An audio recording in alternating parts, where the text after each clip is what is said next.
안녕하세요. 당신의 세금과 친하게 지내고 싶은 사람, 저는 김다인 세무사입니다. 안녕하십니까. 홈택스보다는 홍택스, 홍석빈 세무사입니다. 오늘은 절세와 탈세에 대해서 알아볼 건데요. 이 두 가지를 헷갈리는 분들이 너무 많아요. 그렇죠? 맞아요. 이제 절세라고 하는 거는 법의 테두리 안에서 합법적으로 세금을 줄이는 걸 얘기를 하는 거고, 탈세는 불법으로 세금을 피하는 걸 말하는 건데요. 오늘은 이 두 가지를 확실하게 구분을 해드리도록 하겠습니다. 그 차이를 제대로 이해를 하고 있다면 세금도 줄이고 위험도 피할 수 있습니다.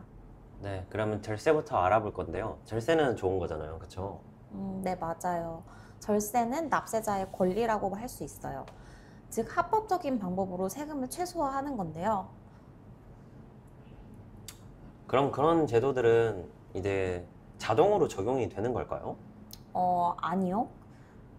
자동으로 적용이 되는 건 아니고, 납세자 본인이나 아니면은 신고를 담당하고 있는 세무사가 직접 요건을 따져서 그 요건에 해당한다면 세제 혜택을 적용해서 신고를 해야지만 혜택을 적용받을 수 있는 겁니다. 직접 하기가 어려우니까 세무사를 찾아오시는 거고요. 예를 들어서 창업 중소기업 세액 감면 많이 들어보셨죠? 다들 많이 아시는 제도인데요. 일정한 요건에 해당하는 창업한 사업자에 대해서 5년간 소득세의 50%에서 최대 100%까지 세액을 감면해주는 제도예요. 근데 이거는 자동으로 적용이 되는 게 아니고 직접 신청을 해야지 적용을 받을 수 있고요. 요건을 갖춰야 혜택을 받을 수 있습니다. 뭐 업종 요건이라든지 아니면 사업장의 위치, 그 다음에 창업에 해당하는지 여부까지 이런 요건들을 미리 파악하고 준비해야 절세 혜택을 받을 수 있습니다. 네, 그럼 이제 방금까지는 절세에 대해서 간단히 알아보는 시간을 가졌는데, 그렇다면 반대로 탈세는 뭘까요? 탈세는 법을 어기고 세금을 피하려는 행위를 탈세라고 얘기를 하는데요. 말 그대로 이거는 불법인 거죠. 세금이 추징되는 거는 물론이고 가산세, 과태료, 벌금, 심지어 심한 경우에는 징역형까지 받을 수 있어요. 한마디로 고의적으로 사실을 왜곡하는 행위 모두가 탈세라고 말할 수 있겠죠. 그러면은 가볍게 이거를 좀 안 걸리면 되지 이런 생각을 갖고 있으면 안 되는 거네요? 맞아요. 이제 단기적인 이익 때문에 장기적으로 더 큰 리스크가 있을 수 있기 때문에 탈세는 절대 하시면 안 됩니다. 제가 말을 너무 많이 해서 이제 힘든데요. 이제 홍석빈 세무사님께서 절세는 구체적으로 어떻게 할 수 있는지 말씀을 해주실래요? 네, 제가 이제 절세의 대표적인 방법들을 말씀을 드릴 건데요. 오늘 소개해드릴 절세 방법은 크게 네 가지로 구분을 해서 말씀을 드리겠습니다. 일단 첫 번째로 세액공제, 소득공제, 세액감면 제도를 적극적으로 활용하는 것이 첫 번째 방법이 되겠고요. 그리고 두 번째로는 연금저축 ISA, 퇴직연금 같은 그 세금을 우대해주는 금융상품들을 가입하는 방법이 있을 것 같아요. 그리고 세 번째로는 정확한 신고로 이제 불필요한 가산세를 이제 부과를 안 받는 게 제일 중요한 것 같고요. 그리고 사업 관련된 비용은 증명을 적절히 갖춰서 철저하게 처리하는 게 제일 중요한 것 같습니다. 개인 비용을 사업 비용으로 처리하라는 건 아니죠? 아, 네. 그런 거는 음, 절세가 아니라 탈세죠. 예를 들면은 이제 개인적으로 병원에 갈 일이 있어서 뭐 피부과나 아니면 정형외과 가서 치료를 받았다. 이런 것들을 비용 처리를 해달라 하고 하시는 그런 사업자분들이 계시는데 이런 경우에는 탈세에 해당하고요. 또 이제 동물병원 갔던 비용을 처리해달라 하거나 아니면은 이제 1인 대표자분들이 보통 식대를 우리가 먹은 거 사업과 관련 있는 거 아니냐 비용 처리해달라 이런 부분이 있는데 그런 부분까지 이제 비용 처리를 하는 거는 절세가 아니라 탈세의 영역이라고 말씀드릴 수 있습니다. 사실 최고의 절세는 이제 신고를 할 때, 세금 신고를 할 때 기한 내 정확하게 신고를 하는 것이긴 한데요. 기한을 넘어가서 신고를 하게 된다면 또 안 좋은 점이 되게 많죠. 네, 지금까지 신고 안 한 부분에 대해서는 이제 가산세를 내야 되고 당초 내야 될 세금보다 훨씬 많은 세금을 내야 되기 때문에 그냥 정상적으로 신고 기한 내에 신고하는 게 제일 좋긴 해요.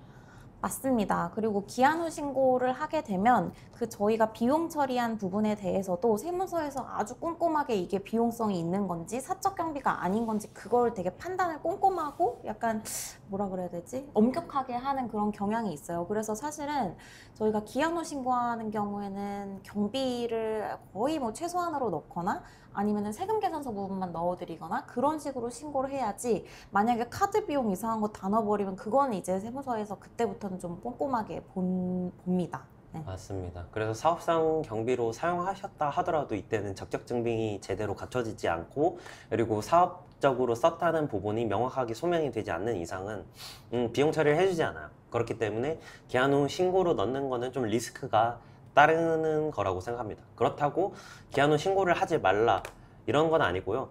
추징되는 것보단 그래도 기한 후 신고를 넣는 게 무조건 좋으니까 기한 후 신고를 넣고, 그리고 가산세에 대해서도 기한 후 신고를 하게 되면 감면되는 그런 것들이 있잖아요. 기한 내에 뭐 50%, 30%, 20% 감면되는 혜택들이 있으니까요. 기한 후라도 신고를 넣는 것이 가장 중요합니다. 맞습니다.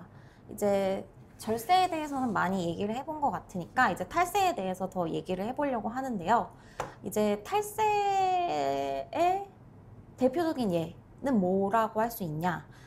제일 대표적인 거는 사실은 뭐 현금 매출이 발생을 했는데 그 매출을 포함해서 신고를 안 한다든지, 뭐 실제 사업에 사용한 경비가 아닌데 사업 비용으로 이제 가공 경비 계상을 한다든지, 뭐 실질적으로 본인한테 소득이 발생을 했는데 이걸 가족이나 타인에게 좀 이전을 시켜서 소득을 분산한다든지, 이거는, 그리고 또 기부금 영수증을 요새는 조작도 많이 하더라고요. 저는 그래서 그 포토샵으로 이렇게 기부금 영수증을 만드시는 그런 걸 보고 좀 깜짝 놀라긴 했는데, 무튼 가짜 기부금 영수증으로 뭐 비용 계상을 한다거나 세액공제를 받는다거나 그렇게 처리를 한다든지, 아니면은 뭐 조세피난처를 거기에 페이퍼 컴퍼니를 이제 설립을 한다든지, 그런 게 대표적인 탈세라고 볼 수가 있겠습니다.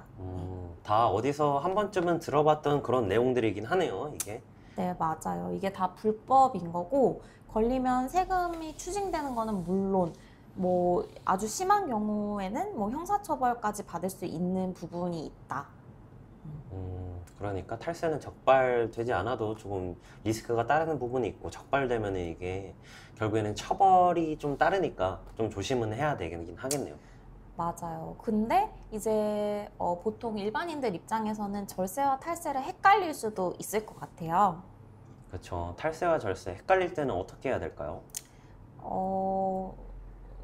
그럴 때는 뭐 그렇죠. 전문가한테 맡기는 게 제일 네, 낫죠. 맞아요. 맞습니다. 네, 네. 사실 일반인들 입장에서는 절세와 탈세 경계가 엄청 애매모호해요. 저희도 이제 모호하기 때문에 좀 조심을 하는 부분이 있거든요. 특히 세법은 매년 바뀌고 해석이 어려운 부분도 많기 때문에 쟁점사항이 많이 발생을 해요. 그래서 실수하기도 쉽고, 그리고 잘못 적용되는 경우도 많고 그런 경우가 있죠. 그러면은 이제 실제로 세법 해석을 잘못해서 의도치 않게 탈세가 되는 경우가 있거든요. 몰랐다 해도 가산세는 면제되지 않으니까. 그래서 가장 중요한 거는 정확하게 신고를 하는 게 중요하다고 생각하는데, 이럴 때는 경험이 많은 세무사님들을 통해서 신고를 하는 게 가장 좋은 방법인 것 같습니다.